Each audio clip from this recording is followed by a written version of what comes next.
The familiar sounds of lament mark the dawn at services in towns across the state. Victorians huddled together in the cold to honour those who served their country and those who lost their lives on battlefields around the world. It was a chance to catch up with mates on the Geelong foreshore, while thousands gathered in Ballarat with the fallen remembered in a field of poppies. At Melbourne's Shrine of Remembrance, 50,000 people stood in silence in the pre-dawn darkness, the most since the 2014 centenary of the Gallipoli landing. It's an emotional thing and it's surprising. It doesn't matter how many times you experience Anzac Day, it hits us all. 10,000 veterans marched today, including the last of those from the Second World War. 102-year-old Charlie Patton was a prisoner of war in Crete. Looks like it was a pretty good day. Vietnam vets marked 60 years since the first troops were sent from Melbourne. They've come out to see me and my mates.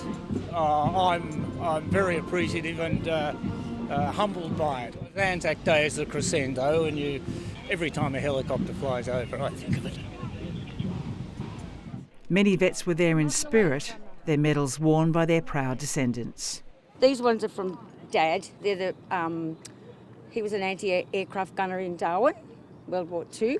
Paul Howard's father died last year. This is his beret. These are his medals.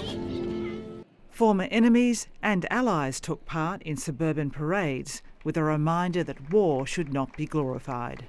It's not necessarily about war. It's about that spirit that we should have, that contribution, looking after people, appreciating your nation, appreciating what we've got. And a plea to care for current and ex-servicemen who have a tragically high rate of suicide. We haven't done enough for current veterans. I mean, things like their physical health, their mental health and their financial situation. Lauren Marshall took her faithful companion Jeep, a 14-year-old retired military dog, to the parade. I have also lost some friends throughout our time, so it's always a time that I like to, think about those friends of mine. Cheryl Hall, ABC News, Melbourne.